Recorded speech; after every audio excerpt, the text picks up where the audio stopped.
Hey guys, tonight we're unlocking something that's both ancient and oddly relatable. Not a war, not a myth, but leisure, or more specifically, how the ancient Greeks, the philosophers, sculptors, goat herders, and toga-adjusting demigods actually spent their weekends. Spoiler, it's weirder, rowdier, and more structured than you might think. So before you get too comfortable, go ahead and like the video if this kind of historical brain massage is your thing, and leave a comment with your favorite ancient Greek philosopher. Just one, no pressure. Now dim the lights, maybe pour a glass of something fermented, and let's take a stroll through 2,500 years of curated chaos. Because while we think of the Greeks as the people who gave us democracy, philosophy, and uncomfortably realistic marble statues, they were also just people trying to unwind, entertain themselves, and survive the olive-scented existential dread of another week. But first, let's talk about something forbidden. Not murder, not incest, not philosophy. Something far worse. Doing nothing. In ancient Athens, being idle without purpose wasn't just frowned upon. It was seen as dangerous. The Greeks didn't have a word for weekend the way we do. Their time was divvied up not by Netflix binges and Sunday scaries, but by the rhythms of the moon, the demands of the city, and a calendar that was somehow sacred and absolutely bonkers. To understand how the Greeks spent their time off, we first have to understand one thing. They didn't believe in free time. Not really. The average Athenian didn't look forward to Saturday brunch. He looked forward to festivals. And oh boy, did they have festivals. The Athenian calendar was packed with more holidays than a corporate HR Slack channel in December.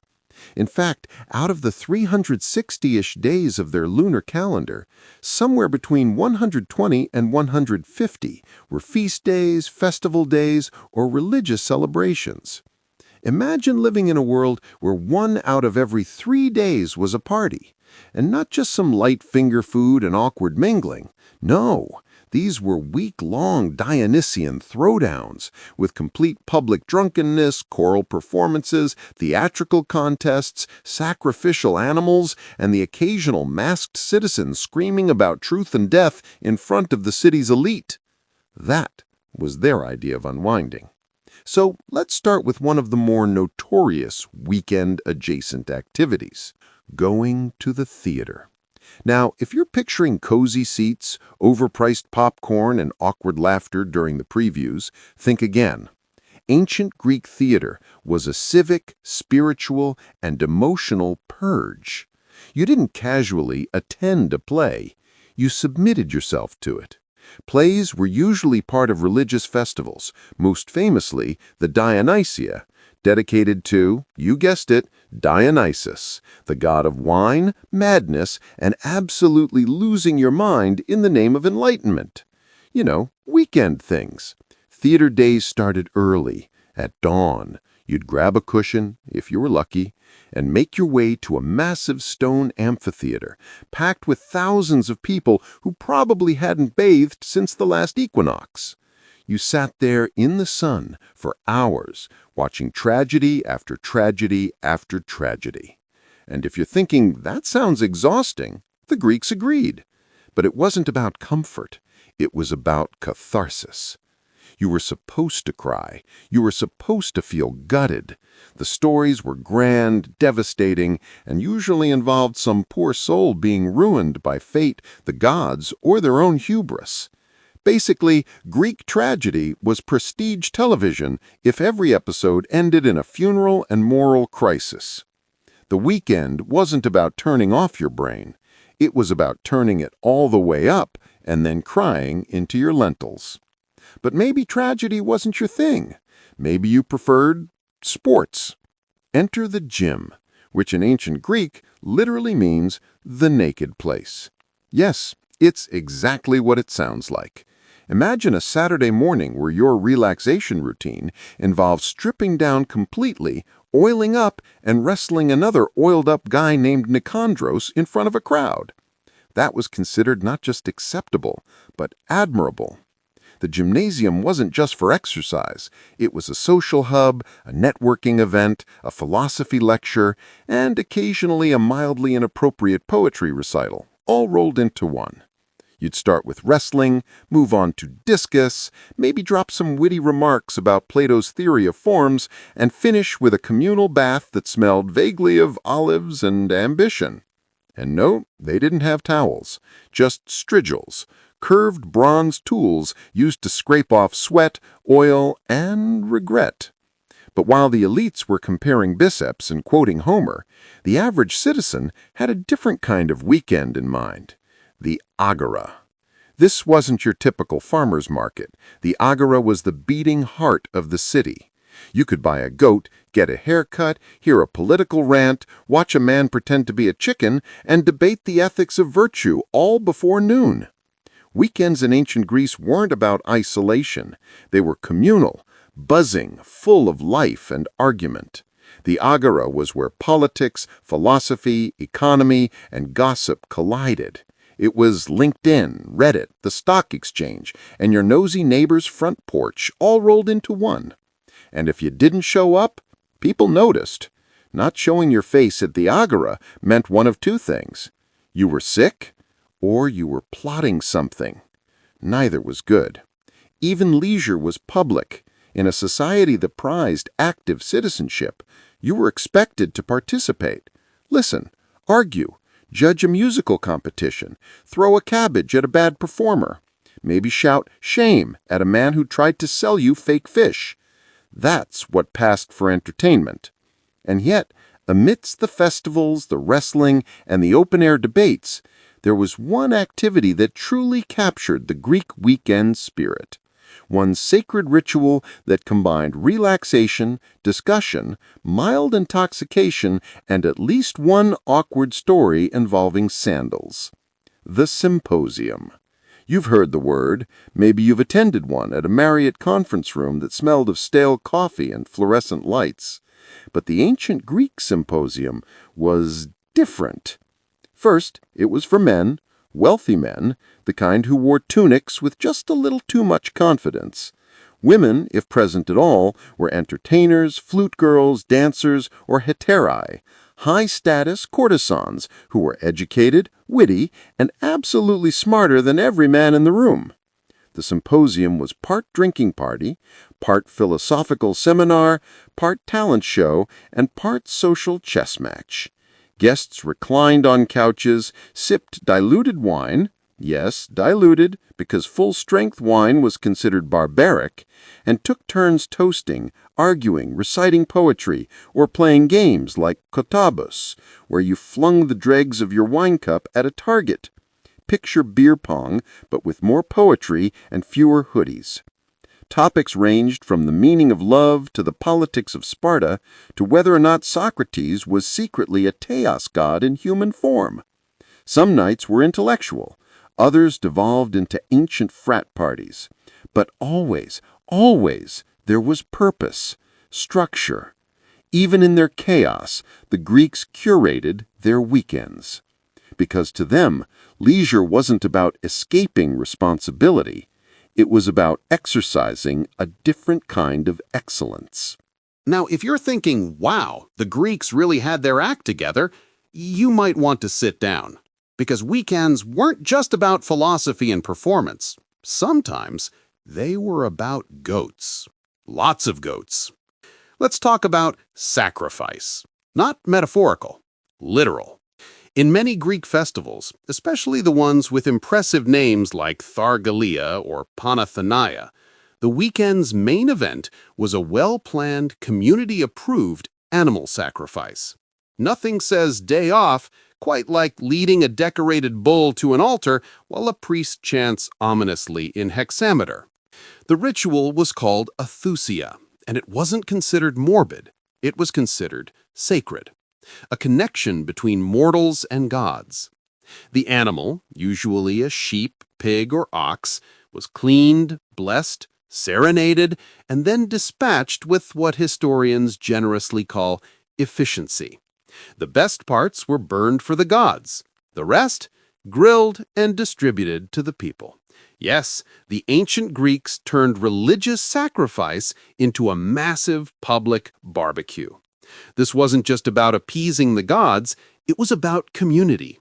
The festival meal was the Greek equivalent of Sunday dinner, except your dinner had just been serenaded, stabbed, and set on fire in front of a temple. The meat was shared, wine flowed, and somewhere between the second and third helping, someone quoted Hesiod, someone else passed out, and a man named Menander tried to explain why Athens should invade Corinth again. Weekend vibes. But if meat and metaphysics weren't your thing, you might instead join the women.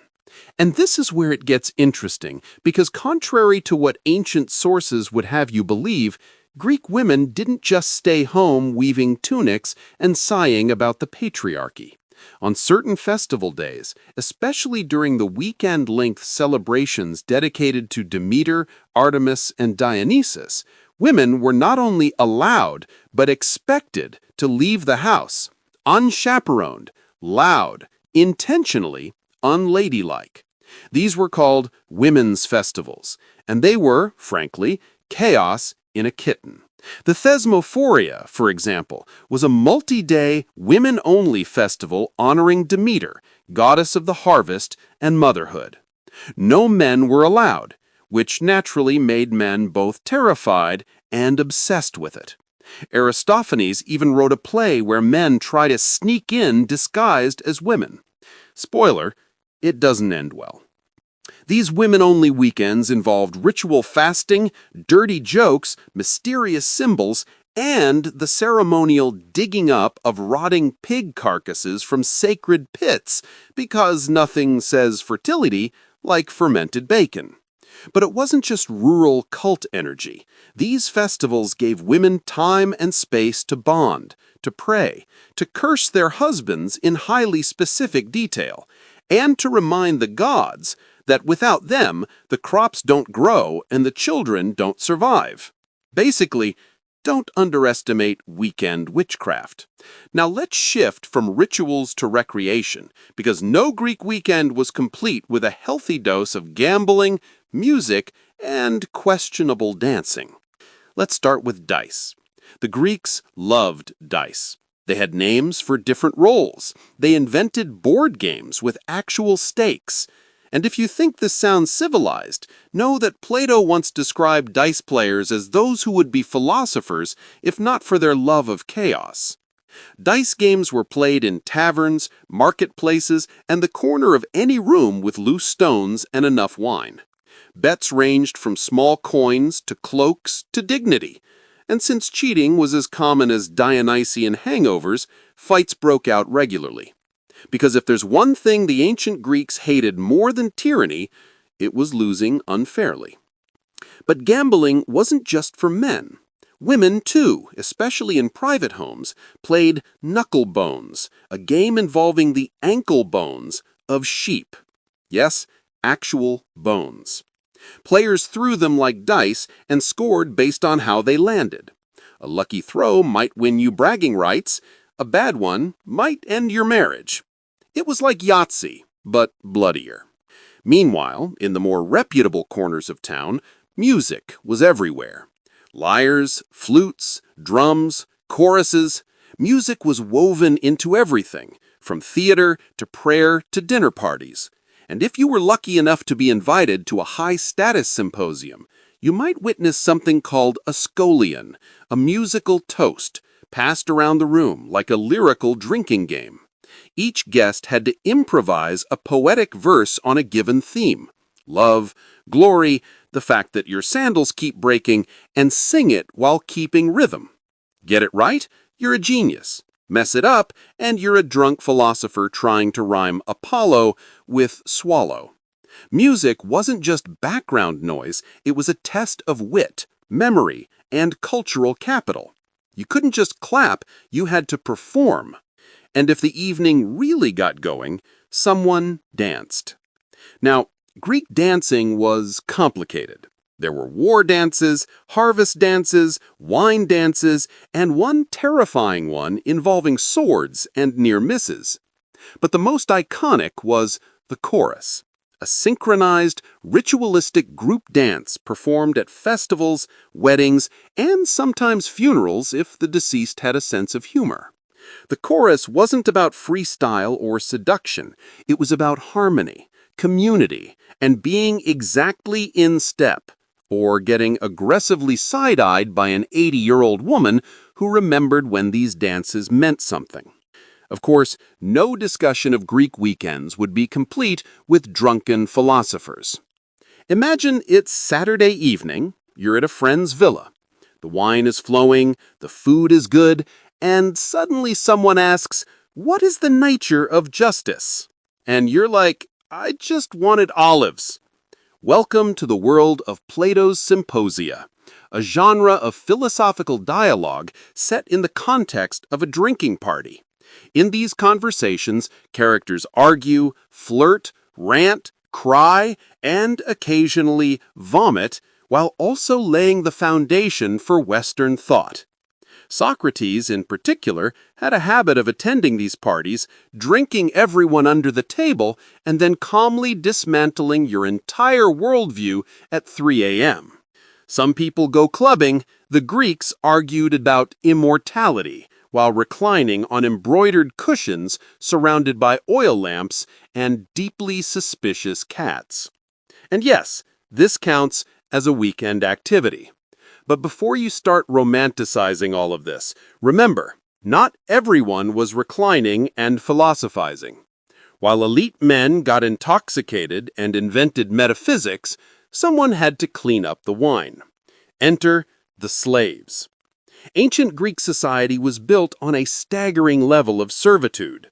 Slaves worked in kitchens, fields, mines, and homes. They poured the wine, tuned the lyres, lit the lamps, and made sure Socrates didn't drown in his own monologue. Even weekend leisure had a hidden cost, and it was paid by those who were never invited to the party. Greek philosophers wrote entire treatises on virtue, morality, and the good life. Few of them extended those ideas to the people folding their togas. So while one group explored abstract truths, another just tried not to get yelled at for dropping a strigil. It was a society of brilliant ideas and glaring hypocrisies. By now, you may be wondering, what about the countryside Greeks? Surely not everyone was waxing philosophical and play-fighting in oil. Correct. Most Greeks weren't in Athens debating the concept of justice over diluted wine. They were in the countryside, trying to stop goats from climbing onto the roof again. Rural Greeks had weekends too, though they didn't call them that, and while their downtime was less about oration and more about survival, it was no less peculiar. Let's begin with agricultural festivals, or as they were known locally, reasons to stop plowing and wear a garland. Take the Anthesteria, a 3-day wine festival dedicated to Dionysus and, apparently, letting your toddler drink. Day 1, they opened the wine jars. Day 2, they drank. A lot. Day 3, they invited the dead. Yes, the dead. The 3rd day of Anthesteria was called Chitroi, the pots. Families prepared small meals for the spirits of the deceased who were believed to roam the city. Doors were smeared with pitch, magical charms were hung, and at the end of the day, someone shouted, "Kaidoi out! The Anthesteria is over," which was essentially the ancient Greek version of, "You don't have to go home, but you can't haunt here." That was rural religion. Half party, half seance.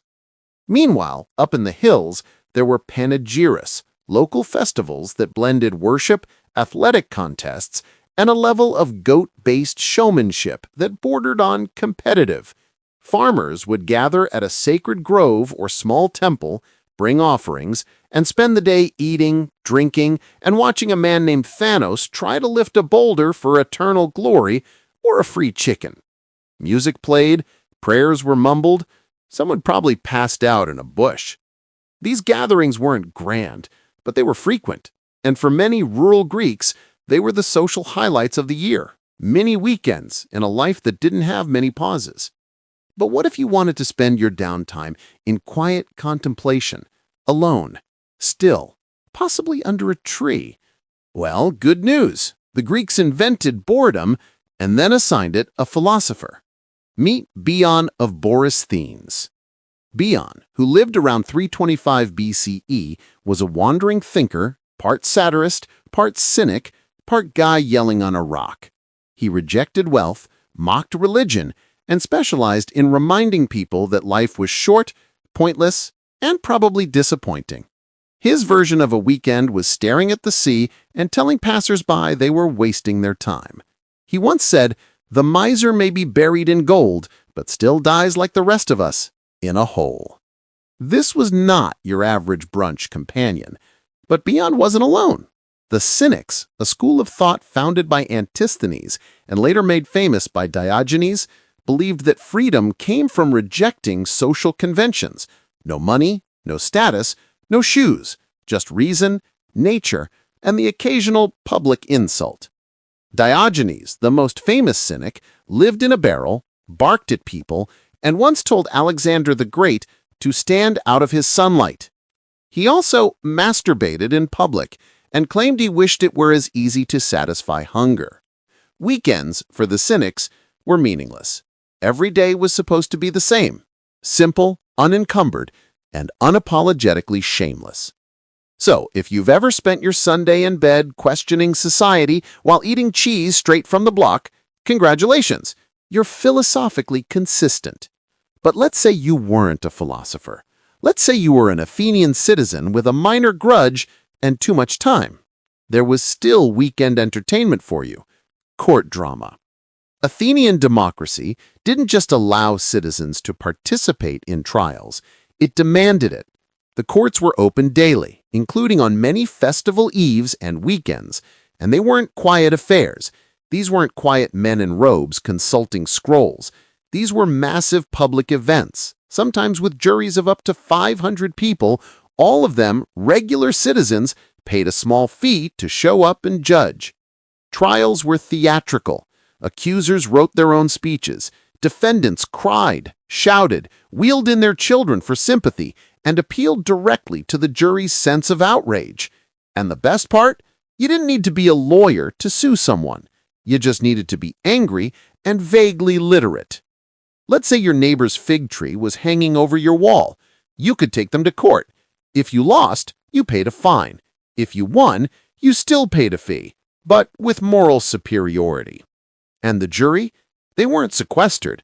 They were just people, often old men, often drunk, often extremely willing to be persuaded with rhetorical fireworks and maybe a free lunch afterward. These trials could last hours, days, sometimes weeks. So if your idea of weekend relaxation involves judging strangers while muttering, "Not guilty, but annoying," you would have fit right in.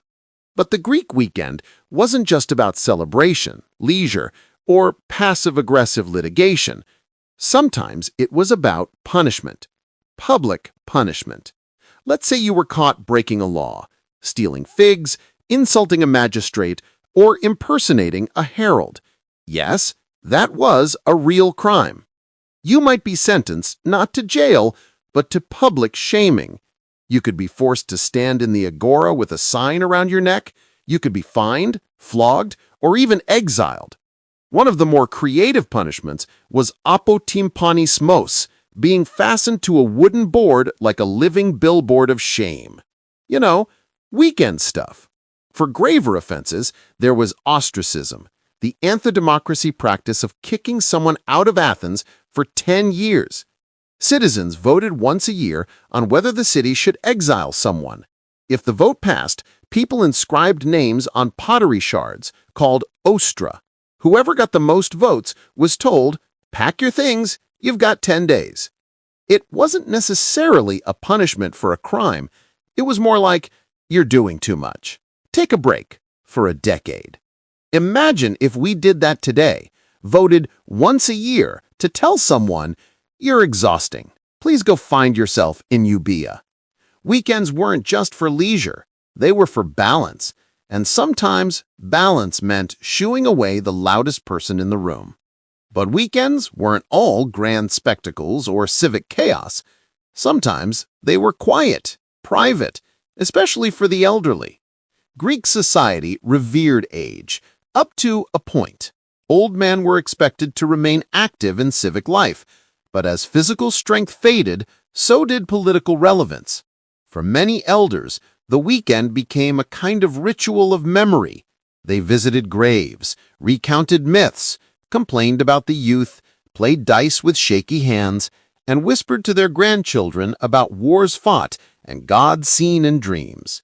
They weren't retired. Retirement didn't exist, but they slowed down. And in that slowing, they found something the rest of society rarely touched: stillness. And, yes, sometimes the stillness was broken by someone shouting about the price of fish, but even then, there was dignity in age, even if it came with a bad back and a deep mistrust of Spartans. Let's talk about food, because no matter what else happened, philosophy, goat-related litigation, civic exile, weekends always came with food. But not brunch. The Greeks didn't do waffles and mimosas. They did lentils, barley bread, figs, fish, and if you were lucky, cheese. Meat was a luxury and often reserved for festival sacrifices. So if you found yourself chewing on a roast piglet on a Saturday, congratulations. Someone probably died, got married, or made a very persuasive offering to Apollo. Meals weren't scheduled around hunger. They were scheduled around the sun, the gods, and your ability to digest olives for the 5th time this week. The main weekend meal was often the deipnon, eaten in the late afternoon or early evening. This wasn't just dinner, it was a moral performance. You invited friends, cleaned the house, sacrificed a bit of food to Hestia, goddess of the hearth, and tried not to offend anyone by serving spoiled wine or underwhelming lentil stew. The deipnon ended with a cleanup ritual and a symbolic offering of leftovers outside the door for spirits, beggars, or just in case a hungry ghost was roaming the neighborhood. Hospitality wasn't just polite, it was sacred, and your guests could and would talk about your bread for years. But perhaps the most underrated part of a Greek weekend? Erotic festivals. Let's be delicate and also not.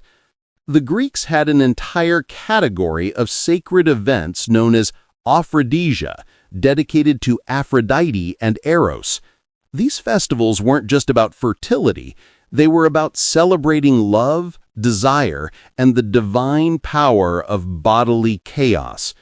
People brought offerings of incense, flowers, and in some regions, phallic-shaped bread. There were dances, songs, and sometimes secretive rituals that scholars are still trying to decode without blushing. And yes, there were times when worship crossed into ecstasy, literal and spiritual. The line between sacred and sensual was blurred. Aphrodite wasn't just the goddess of love, she was the goddess of connection, of beauty, longing, and that thing that happens when two people lock eyes during a symposium and forget how many cups of wine they've had. Weekend worship was at times an erotic negotiation with the universe. But even outside the festivals, there was room for flirtation. Athenian pottery is famously full of what historians like to call sensual iconography, and what you and I might call ancient thirst traps. Courting rituals included gifts, poetry, music, and dramatic sighing beneath windows at awkward hours. Some weekends were about politics. Others were about poetry and long, unresolved eye contact. Still, not every weekend was an adventure. Some were just days. No festival, no trial, no procession or poetry, just a slow drift through sunshine, chores, and gossip. You'd wake, You'd stretch, you'd yell at a rooster. You'd head to the agora for bread, figs, and the latest hot take on Alcibiades. Maybe a philosopher was ranting about metaphysics next to the fish stall. Maybe someone was reenacting Homer in the street while his friend pretended to be a sea monster. You might stop to talk to a merchant, or buy a cheap charm from a priestess who swore it would keep your child from biting strangers. Maybe it worked. You returned home, feet dusty, thoughts jumbled, and fell into the closest pile of cushions. This was still a kind of leisure, not dramatic, not divine, but deeply human. And that's something the Greeks understood well. Leisure wasn't about luxury, it was about balance. Aristotle called it skule, not just free time, but time for the mind to breathe, not to collapse into oblivion, but to contemplate.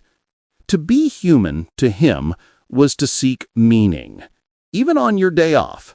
But weekends weren't just for contemplation. Sometimes they were for omens.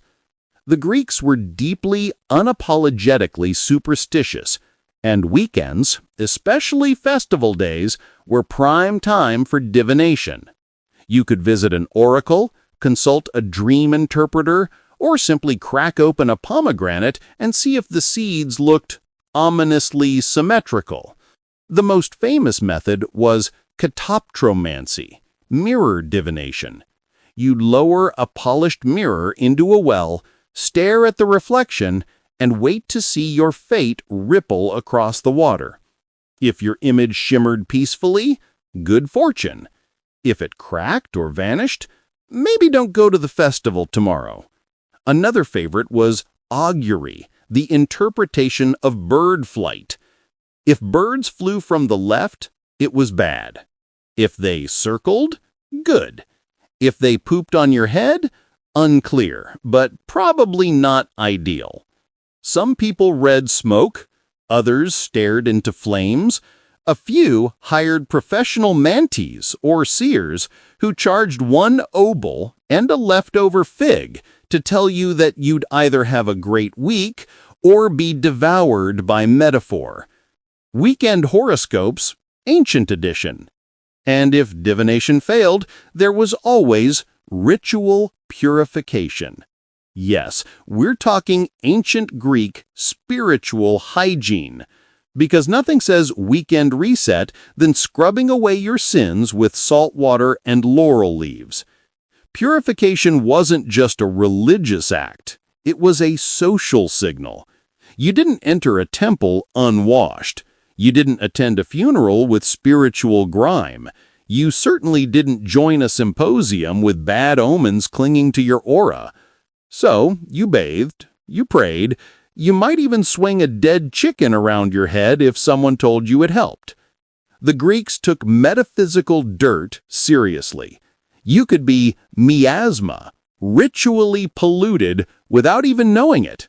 Touch a corpse? Miasma. See a birth? Miasma.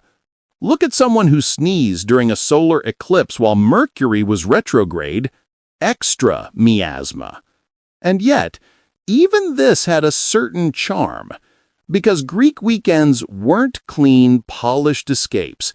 They were messy, contradictory, vibrant attempts to connect with the divine, the community, and occasionally your own sense of humor. They were playful chaos with rules. They were rest, but never quite relaxation. There was always something, some omen, some errand, some ritual or rant or rogue chicken to pull you back into motion. And that, more than anything, made Greek leisure feel alive. So, we've had wine, theater, ghosts, public nudity, but there's one part of the Greek weekend we haven't explored: death. Because, to the Greeks, leisure wasn't a break from life, it was practice for letting go of it. Enter the epitaphios logos, the funeral oration. It wasn't just spoken at state funerals, it was often delivered during annual public memorials for the war dead. And it was considered a kind of civic weekend ritual. You'd gather in the agora, or near a ceremonial grave. Someone, usually a statesman, would rise and deliver an elaborate speech honoring the fallen. But it wasn't just mourning. It was moral reinforcement. The dead were praised for dying well. Their virtues were dissected and offered as models. Their names became symbols. Their suffering became a story. The audience didn't just grieve. They absorbed a reminder. You are part of a legacy. Act like it. It was a strange fusion of patriotism and therapy. And then, afterward, they ate. Because of course they did. But private death rituals also touched the weekend. Families visited tombs, poured libations, left offerings, whispered prayers to Hades or Persephone. Some even burned messages on scraps of pottery, hoping the smoke would carry their words into the underworld. Weekends weren't always loud. Some were quiet, haunted, reverent, and yet still sacred. But not all Greek weekends were so serious. Some were dreams. Literally.